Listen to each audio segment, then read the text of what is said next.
Daniel capítulo 10, quem achou? Glória a Jesus. No terceiro ano do rei Ciro, da Pérsia, foi revelada uma palavra a Daniel, cujo nome é Beltesazar. A palavra era verdadeira e envolvia grande conflito, e ele entendeu a palavra e teve a inteligência da visão. E naqueles dias eu, Daniel, pranteei durante 3 semanas, e manjar desejável não comi, e nem carne nem vinho entraram na minha boca, e nem me ungi com um perfume, até que passaram as 3 semanas inteiras. E no dia 24 do primeiro mês, estando eu à borda do grande rio Tigre, levantei os olhos e olhei, e eis que um homem vestido de linho, repita comigo por favor, e eis que um homem vestido de linho, cujos lombos estavam cingidos de ouro puro de ufaz. O seu corpo era como o berilo, e o seu rosto como um relâmpago, e os seus olhos como tochas de fogo, e os seus braços e os seus pés brilhavam como bronze polido, e a voz das suas palavras eram como o estrondo de muitas vozes. E só eu, Daniel, tive aquela visão, e os homens que estavam comigo nada viram. Não obstante, caiu sobre eles grande temor, e fugiram e se esconderam. E fiquei, pois, eu só, e contemplei esta grande visão. E não restou força em mim, e o meu rosto mudou de cor, e se desfigurou. E não retive força alguma, e contudo ouvi a voz das palavras, e ouvindo-a caí sem sentidos, com o rosto em terra. Eis que certa mão me tocou, e sacudiu-me, e me pôs sobre os meus joelhos, e as palmas das minhas mãos. E ele me disse: Daniel, homem muito amado, está atento às palavras que eu vou te dizer. Levanta-te sobre os teus pés, porque eis que eu te sou enviado. E ao falar ele comigo esta palavra, eu me pus em pé, tremendo. E então me disse: não temas, Daniel, porque desde o primeiro dia em que aplicaste o coração a compreender e a humilhar-te perante o teu Deus, foram ouvidas as tuas palavras. E por causa das tuas palavras é que eu estou aqui. Mas o príncipe do reino da Pérsia me resistiu por 21 dias. Porém Miguel, um dos primogênitos dos príncipes, veio para ajudar-me, e eu obtive vitória sobre os reis da Pérsia. Agora vim para fazer-te entender o que há de suceder ao teu povo nos últimos dias, porque a visão se refere a dias ainda distantes. E ao falar ele comigo estas palavras, dirigi o olhar para a terra e me calei. E eis que como a semelhança dos filhos dos homens me tocou os lábios. E então passei a falar e disse: aquele que estava diante de mim, meu Senhor, por causa da visão me sobrevieram dores, e não me restou força alguma. Como, pois, pode o servo do meu Senhor falar com o meu Senhor? Porque quanto a mim, não me restou força alguma, nem fôlego ficou em mim. E então me tornou a tocar aquele semelhante a um homem, e me fortaleceu. E disse: não temais, homem muito amado, paz seja contigo, sê forte. E ao falar ele comigo, fiquei fortalecido e disse: fala, meu Senhor, pois tu me fortalecestes. Amém? Glória a Jesus. O profeta Daniel é um dos profetas. Teve muitos profetas que tiveram grandes visões, mas o profeta Daniel foi o que viveu entre os poderosos, entre os reis. Ele que pelo Espírito de Deus, quando o rei da Babilônia pegou os tesouros que tinha saqueado de Jerusalém, porque Jerusalém, o povo israelita ficaram escravos na Babilônia por 70 anos. E o rei tomou a cidade, o rei tomou as taças que estavam ali no templo do Senhor, tomou toda a parte de ouro, toda a parte de prata, todos aqueles despojos, o rei tomou para si e levou para o seu palácio. E um dia ele decidiu dar uma festa, e uma festa mundana, uma festa regada a prazeres, regada a sexo ilícito, a todo tipo de atrocidades. E ele pegou os vasos da casa do Senhor, que era consagrado para a casa do Senhor, consagrado para os sacerdotes quando eles ministravam no templo, e trouxe para a sua festa e começou a beber vinho na sua festa, e beber e a blasfemar aqui naquela festa. De repente uma mão aparece na parede e escreve: Mene, Mene, Tekel, Upharsin. E a Bíblia diz que o rei se apavorou e deu uma ordem a todo o reino que achasse alguém que pudesse interpretar o sentido daquela palavra.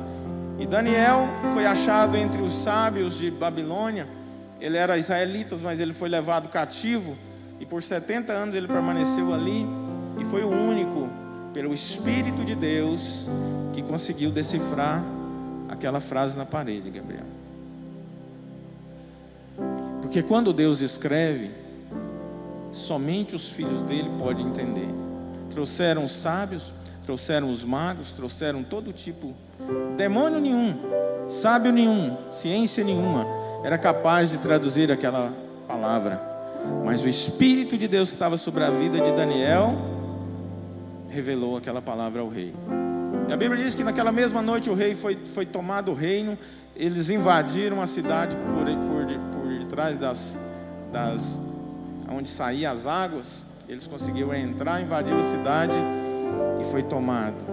E naquela mesma noite o rei morreu, porque tocou nas coisas do Senhor, porque tocou nas coisas consagradas do Senhor. Nós vivemos um tempo em que os homens se tornaram sábios demais, se tornaram inteligentes demais, e agora eles querem dar conselhos para mudar as coisas do Senhor. Nós vivemos num tempo em que os poderosos agora se dizem cristãos, em que os poderosos agora, os famosos, os que se dizem grandes no mundo, eles se dizem: não, agora nós servimos ao Senhor. E nós sabemos o que aconteceu no ano 300, quando a igreja, e quando os sábios, quando os poderosos, quando os políticos, quando todas aquelas pessoas que eram consideradas importantes no reino, né, quando Constantino declara que o cristianismo seria a religião oficial do reino, e eles vêm para dentro do cristianismo e eles inserem então as imagens, e ele traz toda a corrupção que houve na igreja primitiva do ano 300 para frente, até a reforma, quando houve a reforma do cristianismo por Martim Lutero. Foram esses poderosos que perverteram o evangelho. Foram esses poderosos que vieram para dentro da igreja e disseram: aqui não, aqui podemos fazer aqui, ó, né, essas imagens que mudaram o dia, mudaram o calendário, mudaram, que ninguém sabe que dia que Jesus nasceu, mas para eles foi dia 25 de dezembro, que era a mesma data que eles comemoravam a data do seu Deus. E Daniel, no meio desse contexto, vivia no meio desse povo, e agora ele tem uma visão, e ele, no capítulo 9, ele descobre que o cativeiro estava para se findar, e dos 70 anos já estava no fim. Mas ele observou uma coisa: o povo não tinha se arrependido. E uma das condições, quando Deus leva o povo ao exílio por 70 anos, ele fala: não, quando eles se arrependerem, eles viverão lá em Babilônia por 70 anos. E no final eles vão se arrepender, e quando eles se arrependerem, eu os buscarei de volta. E Daniel percebeu que estava se cumprindo 70 anos e o povo ainda não tinha se arrependido. E ele então levanta a sua mão e ele ora poderosamente. E é através dessa oração que esse anjo que desce aqui vem trazer a resposta.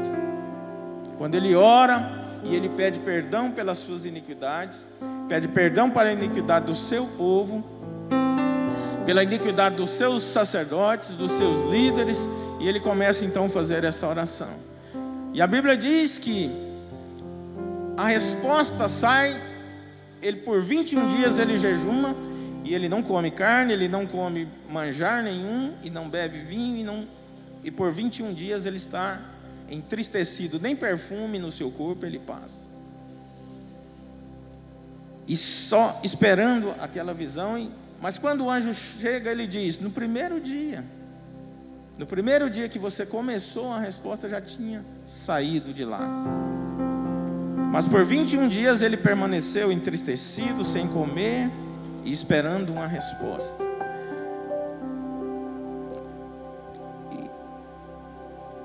Deus quer responder às nossas indagações, sim ou não? Deus quer responder aquilo que deseja o nosso coração, sim ou não? Por que parece que Deus está tão longe da gente? Porque parece que o Senhor, você fala e Ele não te escuta. Quantas pessoas têm orado por 20 anos, por 30 anos, por 10, 15 anos, esperando uma resposta do Senhor, e a resposta parece que nunca chega? Quantos já tiveram a experiência de um Deus que parece um muro, que você está aqui clamando e o céu, como diz a música, está de bronze, e nenhum som,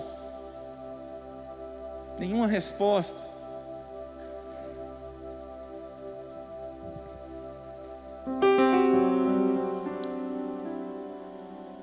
Mas a palavra do Senhor diz: esse povo me louva com seus lábios, mas o seu coração está longe de mim.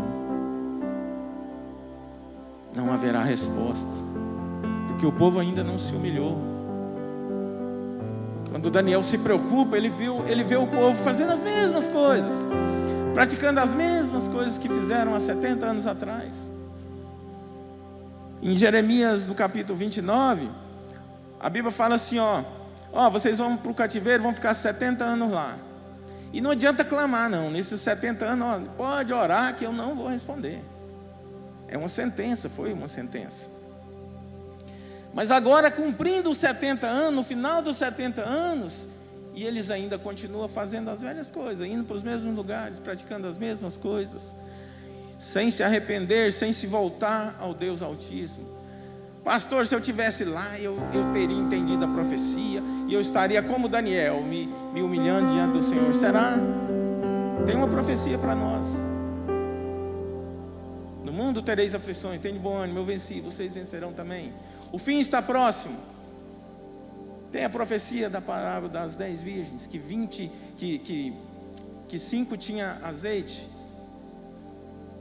Ou aliás, todas as 10 tinham azeite, mas 5 tinha reserva. E quem tem buscado azeite? Quem está esperando o fim que o Senhor prometeu? Quem está colocando o seu coração, espiziando o seu coração a entender o tempo do fim? Pois se esse não é o fim, eu falava com o irmão João, acho que era com o senhor. Não, que ainda falta muita coisa para cumprir ainda. O fim não falta mais nada. Nós temos maremoto, nós temos terremoto, nós temos pai contra filho, nós temos filho contra pai, nós temos irmão contra irmão. Se você, agora é a internet, né? Se você pôr na internet lá, você vai ver as maiores atrocidades. Gente matando crianças, gente estrupando criança, pai matando filho, filho matando o pai. O que falta para se cumprir? O que mais que falta? O mundo desgovernado, as nossas escolas ensinando todo tipo de coisas contrárias à palavra de Deus nas escolas, a nossa política toda corrompida, o nosso sistema judiciário todo corrompido, os nossos sacerdotes das igrejas primitivas, que agora estão com grandes igrejas, com grandes corrompidos. O que mais que falta para acontecer? Maremoto em todos os lugares, terremoto em todos os lugares. O que mais que falta para acontecer o fim? E assim como Daniel preocupado, eu estou preocupado nessa noite com essa geração que não se curva diante do Senhor, com essa geração que não quer mais colocar-se na mesma posição que Daniel se coloca aqui, de se humilhar diante de Deus, de colocar cinzas na sua cabeça e dizer: Senhor, Tu és grande, me revela, me faça entender, porque eu sou um homem e sou pecador, e sem a Tua presença é impossível a gente entender o tempo do fim. Nós estamos da mesma forma que o povo que estava preso naquela época, que nós pensamos que somos livres. Você não é livre. Oxalá que você fosse livre, mas você não é. Oxalá que você tivesse escolha, mas você não tem. Ah, pastor, mas Deus me deu o livre-arbítrio. Livre-arbítrio para escolher o quê? Escolher o inferno? O seu livre-arbítrio é de escolher. Você pode escolher, mas tem condenação. Ou você escolhe Deus, irmão, ou não tem saída. Por quê? Porque esse tempo é passageiro. Esse tempo é passageiro. Mas nós queremos viver esse tempo da nossa maneira, do nosso jeito, sem Deus. Deus é um acessório nos nossos dias. Deus é um acessório no nosso tempo. Igreja, domingo, culto, nós estamos com as cadeiras vazias. Aonde está o povo? Aonde está o coração do povo? Aonde está o amor do povo? Quem é que está se humilhando diante do Senhor, assim como Daniel estava preocupado?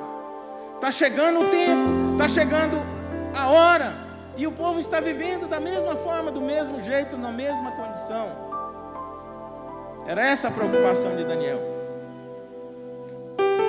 Porque se o povo continuar desse jeito, a profecia não vai se cumprir. E aí o anjo desce com a resposta 21 dias depois. Mas não é que a resposta demorou por 21 dias, não. E talvez a sua resposta não chegue aí porque você não se humilhou igual Daniel se humilhou. Ou então, se você se humilhou, você não permaneceu. Porque se no 20º dia Daniel desiste, o que tinha acontecido? Deus manda: não, anjo, pode voltar para trás. Ele já desistiu. Você se lembra da oração que você fez semana passada? Nós não nos lembramos. Nós não temos firmeza diante do Senhor, não temos propósito diante do Senhor. Você não consegue nem vir nos cultos constantemente. Culto de quinta-feira? Para quê? Domingo é que é legal. Domingo tem banda, domingo tem som. Domingo é que é bom. Domingo é teatro. Esse povo me louva com seus lábios, mas o seu coração está longe de mim, diz o Senhor. E até quando nós vamos viver essa vida, meus irmãos? Desculpa trazer uma palavra dura nessa noite. Mas o povo anda como zumbi, indo para o caminho do matadouro do fim, com os olhos fechados.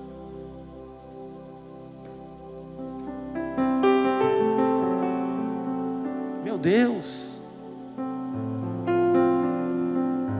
você só se importa com você mesmo? Você só se importa com o seu mundinho, com as suas coisas? Como pode Deus ter espaço na sua vida? Essa mensagem era para culto de terça-feira, mas vem aqui terça-feira, vê se tem uma pessoa.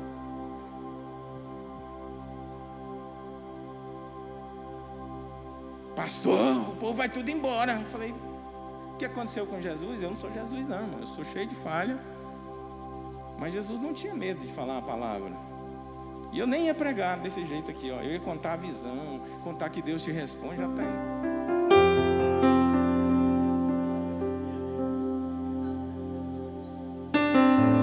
Nós estamos fazendo da nossa vida, do nosso tempo? Já estamos num corpo velho e cansado. A morte está por aí, batendo as nossas portas. Quantos de nós pode morrer hoje ainda, como aquele rei que estava nos altares, nas coisas consagradas ao Senhor, levianamente tomando vinho e comemorando com a sua equipe de pecado?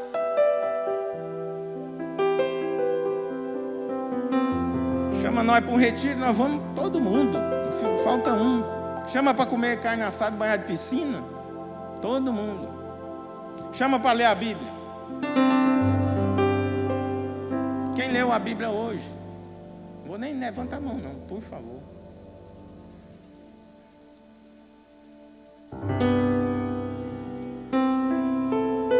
Rapaz do céu, para onde nós estamos indo, meus irmãos?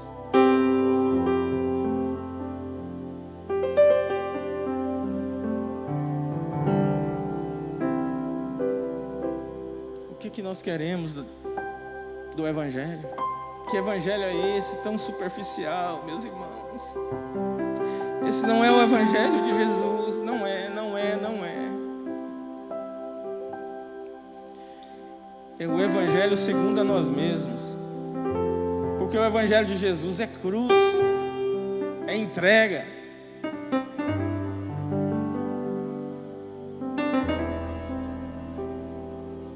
O Evangelho de Jesus é você abandonar todas as coisas. Como diz a parábola lá da pérola. Você achou uma pérola de grande valor, então vai, guarda ela. O Evangelho é uma pedra de grande valor, mas nós estamos oferecendo ela como banana na internet. Pode vir do jeito que vocês estão, está tudo bem. Deus é bom e Ele vai nos salvar desse jeito mesmo. Você não precisa se entregar, você não precisa se comprometer. Basta você dizer que você é dele e pronto, está tudo bem. Quem foi que pregou esse Evangelho? E se você pegar os 4 Evangelhos aqui nas palavras de Jesus, dita de Jesus, você nunca vai ouvir ele dizer está tudo bem. Chegou um jovem rico diante dele e falou: Senhor, eu te sirvo desde a minha mocidade, eu conheço os 10 mandamentos, eu conheço toda a lei, e eu tenho servido todo esse tempo. E ele olha, não por causa do dinheiro, irmão, o problema não era o dinheiro, o problema é o amor dele nas coisas deste mundo. E ele falou: então beleza, vai e vende tudo que você tem, dá aos pobres e vem me seguir, que nós vamos fazer uma grande obra nós dois. E a Bíblia diz que ele saiu triste, porque ele era um homem de muitas riquezas. É pecado ter riqueza, Rafael? Não é pecado, mas amar a riqueza mais do que a Deus é pecado mortal. Ah, pastor, eu amo a Deus, eu não sou rico, mas amo a Deus. Você troca ele pela televisão, você troca ele pelos programas, você troca ele por uma viagem. Ah, pastor, Deus está só na igreja? A igreja reflete o que é você, meu irmão. Se você não ama estar na igreja, onde a gente canta hinos maravilhosos, onde a gente adora o Senhor junto, onde a gente toma santa ceia junto, onde a gente está fazendo todas essas coisas em comunhão a Ele, você não gosta de estar neste lugar, marca um culto de oração, vamos ver se você adora a Deus mesmo. Quantos aqui tem anos que não ora 10 minutos num dia?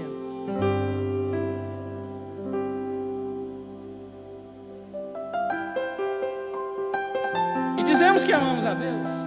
Já pensou se você tivesse uma namorada ou um namorado e ele de vez em quando ele vai lá te ver sem se importar com você ia casar com ele?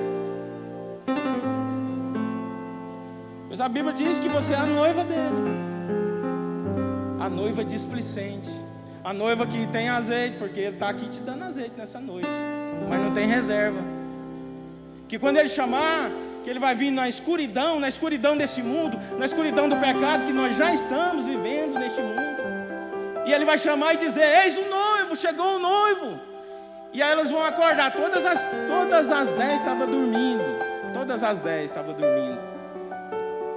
e aí tinha 5 que tinha azeite, mas era só um pouquinho, só o que estava na lamparina, e tinha 5 que era prudente, elas juntaram azeite.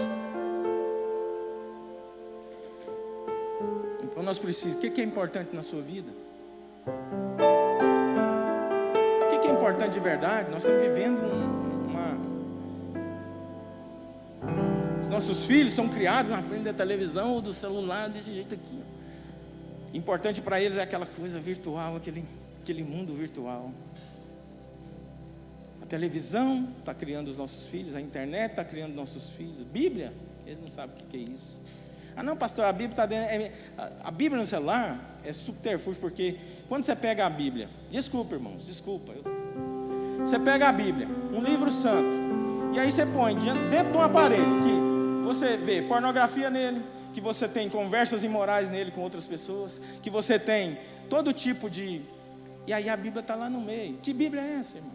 É isso? Que valor? Que os seus filhos vão valorizar a Bíblia? Que jeito? Me diga. Ah não, na mesma Bíblia que tem mulher pelada. Na mesma Bíblia que tem... Nunca vão... Esse livro é santo? Não. As palavras que estão nele, sim. Só que a reverência, você ensinar o seu filho o valor que tem a palavra, porque, irmão, nós estamos chegando, não tem a Xuxa que quer reescrever, diz que está antiga, está velha. Ó, teólogos, reescrever a Bíblia. Tem movimentos, igrejas que estão já traduzindo a Bíblia. Aí você pega a linguagem de hoje que é mais fácil, né? Mais fácil de interpretar. Tem só uma tem mais de 3.000 erros de interpretação graves. Só uma que eu conheço, porque agora já tem várias linguagens de hoje. E nós vamos vivendo, vai ficando tudo bem. Nós nos importamos com ela mesmo. Não tem valor para nós mesmos. Para onde estamos indo? Para onde estamos indo? Quem vai para Goiânia não tem que se preparar, não tem que olhar os pneus do carro, botar gasolina no carro, ver se o carro está em ordem, ver a documentação, ver tudo. O povo não, estamos indo para o céu. Será? Será que Jesus é assim mesmo? Ele é bonzinho desse tanto? Que vai nos levar para lá de gaiato?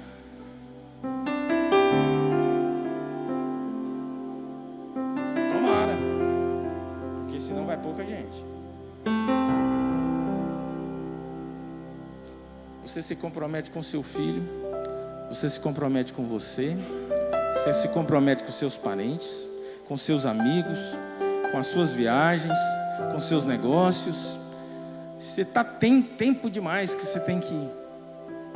Não tem o tempo, pastor. Minha vida é corrida demais. Nós não temos tempo para Deus. E aí Deus não tem tempo para nós também. Ele vai ficar 21 dias lá pelejando lá no céu, o anjo descendo, para trazer uma resposta para você. No terceiro dia você já desistiu. O dia que você pega um foguinho e fala, não, agora eu vou, essa semana eu vou. 3 dias depois o fogo apagou. Aí o anjo, eles mandam um recado lá para o anjo, pode voltar, meu filho, já desistiu. Imagina aqueles que oravam por 70 anos pela liberdade, para ser libertos do cativeiro. 70 anos, meu João, orando, e nem nada de resposta. Ainda bem que tinha Daniel, senão a profecia tinha ido por água abaixo. Acabou o tempo.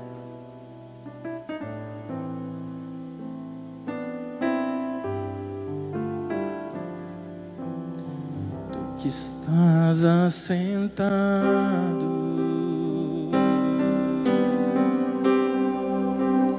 no trono. Vamos ficar de pé e vamos cantar. E ao Cordeiro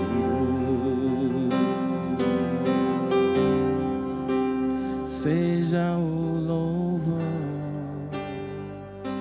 seja o